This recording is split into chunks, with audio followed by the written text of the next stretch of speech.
I know you've all been waiting patiently to get to my three under three book review of Mutiny in Space by Avram Davidson. I know that chomping at the bit for this random Avram Davidson novel that I begrudgingly decided to read after I put up a poll on the channel a couple weeks ago.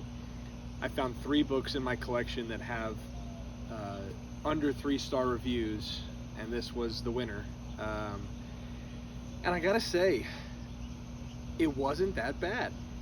It was not good, but it wasn't that bad. I was expecting to absolutely read some gross pulp that just was hard to get through, and there was some of that here. But overall, it didn't leave a bad taste in my mouth. It was kind of a sort of a campy read, it was a fun little 160 pages. Where do I start on this one? So the beginning, or the front cover says, "Pirates of the Spaceway and a planet ripe for plunder." I want you to look at this cover and see what we got rocking here. That's not the greatest way to, I guess, build this book, because we start off with a mutiny in space in the very first 5 pages. So the title of the book happens in the first 5 pages. I'm not spoiling anything. And the crew members that are mutinied, so like the captain, his first mate, and some others, are sent on what's pretty much a lifeboat down to a unknown planet, but with breathable air. All they know is it has breathable air. And the rest of the mutineers are up on their ship. The Persephone is what it's called, is the ship's name. And once they get down to this planet, the crew members who have been exiled meet this race of like barbaric women. This society down on this planet, which they call Valentine's Planet, is centered around like tribal feudalism, where they fight each other for territory and for honor, and there's certain like traditions and things that they do in their culture, and a lot of it is built on women fighting battles, and their counterparts, males, are lesser in this society as far as like stature and size. They don't really fight wars because they are little people. The women are you would call them like normal human size, I would say. It's never really spelled out clearly how big the women are, but they're roughly the size of us. And then the men are just said to be small, and later on in the book, by the mutineers, they're said to be like little people, but they don't use that term. And so anyway, they get down on this planet, they start to kind of see what's going on in this world, and then their presence there starts to kind of create this real weird rift in the way that the people do things culturally, and their kind of warring factions get real messed up through this, and they get angry at each other.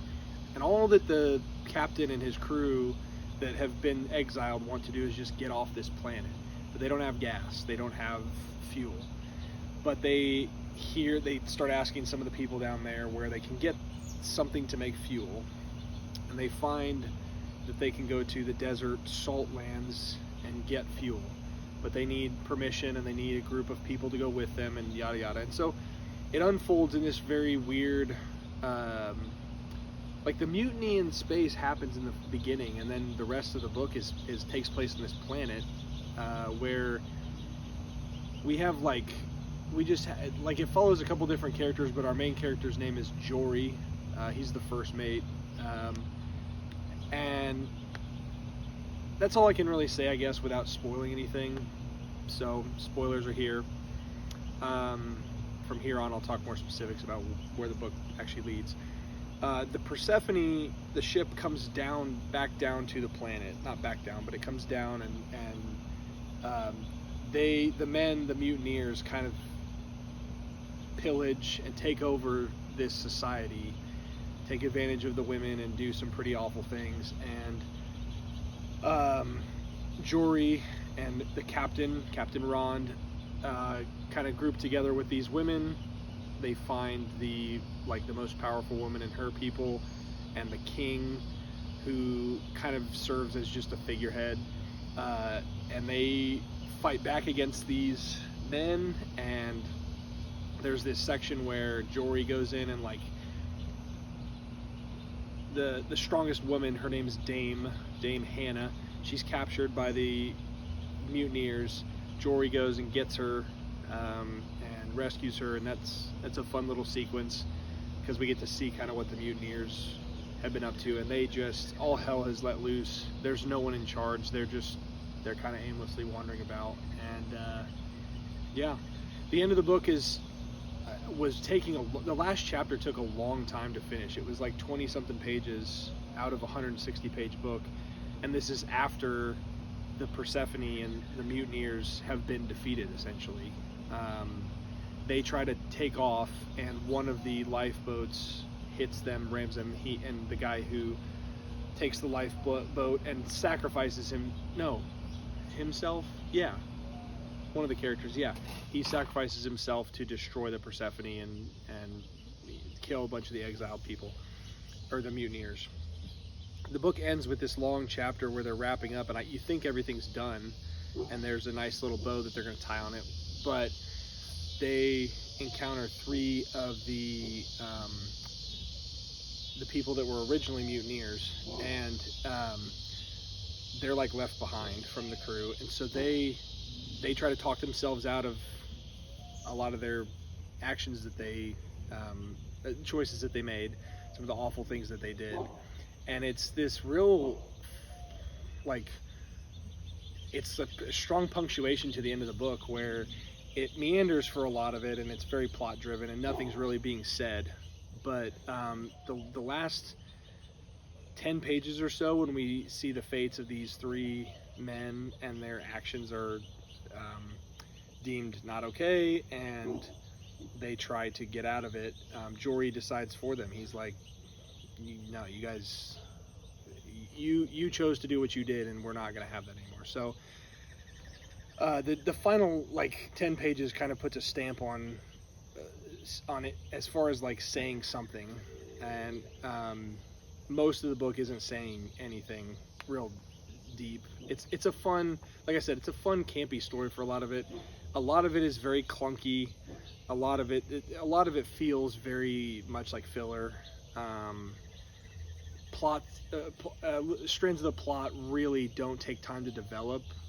I could see this being twice as long and actually being a somewhat well-written, deeper storyline, but it just does, it goes way too quick and doesn't develop.